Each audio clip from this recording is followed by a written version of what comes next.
I have 3 of these reviews left to do. So I've just been informed that this is the Dean's List beer because he put this super subtle, that's a TDL. To me, sure the hell looks like JDL, and I've been trying to think for like 2 weeks who the hell JDL is. Mike told me that I just can't read. So that's cool. What we have here is a Palisades double IPA. This, I assume, should be the standard bearer of the recipe because it's Mike's recipe and it's Mike's beer, so it should be rad. Looks like 4 hops. Magnum to bitter, good choice. Palisade Cryo, Palisade Regular, and Palisade Noble hop, which is that's pretty cool, I think, to use all 3 of those, because I really think they do different things. Interesting the way you use them. I think I might have used them in a slightly different order, maybe putting the Cryo Palisade in the Whirlpool, but what the hell do I know? And then it looks like a big Citra dry hop, so I'm excited. Oh man, it already looks awesome. I'm excited to try it.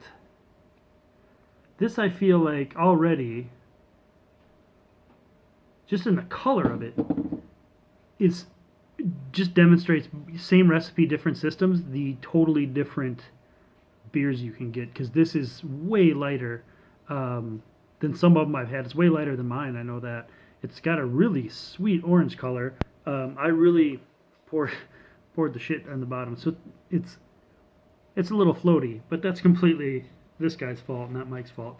And the head retention, god damn it, Mike, you might have something here. So, to be scientific about it, this smells, it's so funny how the dry hops, like everyone knows what a Citra dry hop is, but I swear you get more aroma from the late hops, or at least more, maybe it affects the dry hop more, because this doesn't smell like a Citra beer to me. It smells like, let me see if I can do all the things that we learned.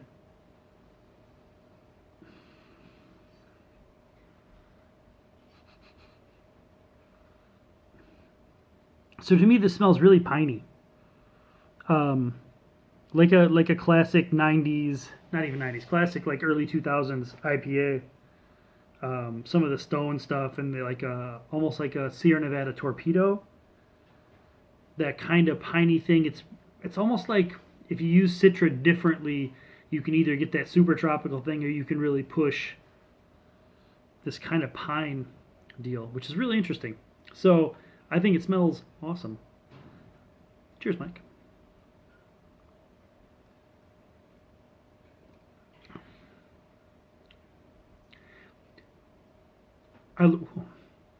I like this. Wow, it's way maltier than I thought it was going to be. It doesn't really have that malty aroma, but the flavor is big malty, but with like a very classic IPA. I think a lot of that is the Palisades. I think Palisades was a pretty big hop back in the day, and it's maybe faded a little bit at this point. I don't know for sure. I guess I probably shouldn't talk about things I don't know about, but it's kind of how I've made my whole existence on the YouTubes, is just talking shit about stuff. This is a really cool beer. Man, the drinkability for this being very blown out, 8.7%, and 87 IBU. It's funny, it doesn't taste bitter, but it's totally resonating my tongue. Like the middle of my tongue right now feels like sandpaper from the hop resins, which is really interesting. There's a little bit of tropical, like it's like a tropical pine kind of deal with this, which is interesting. I don't use Palisades a whole lot, especially not. I've never featured Palisades in anything. I don't think I've made some lagers, back in the day. I don't know, a few years ago maybe I've made some lagers with some Palisade late hop, dry hop kind of deal. But this is interesting.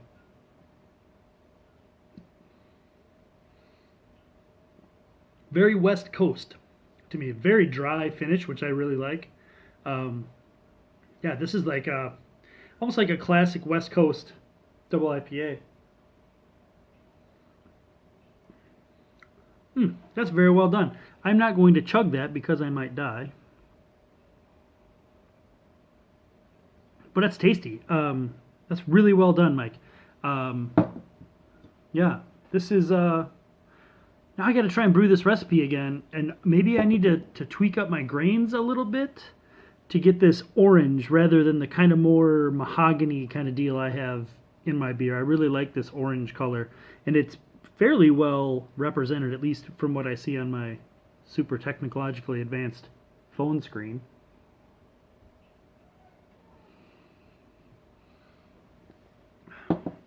Wow, that does not drink like an 8.7% beer at all.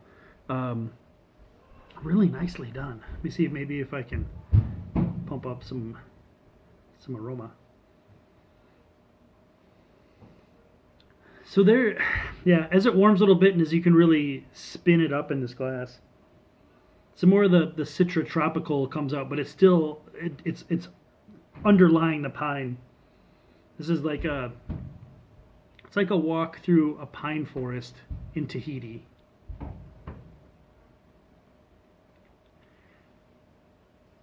With a bag of malt over your shoulder. There's your descriptor for the day, Mike. Tasty, tasty stuff, Michael. Thank you for encouraging us all to put this thing together. It's been these things are always fun, so I'm kind of looking forward to the next iteration of this and seeing kind of what we want to do next. Yeah, I've got some ideas. Ryan and I have been kicking around some ideas, so we'll see. But till then, cheers, Mike. Yeah, and do, my brother. Thanks for the great beer. Oh, wait, his little chat head's in the way of the stop button. Cheers.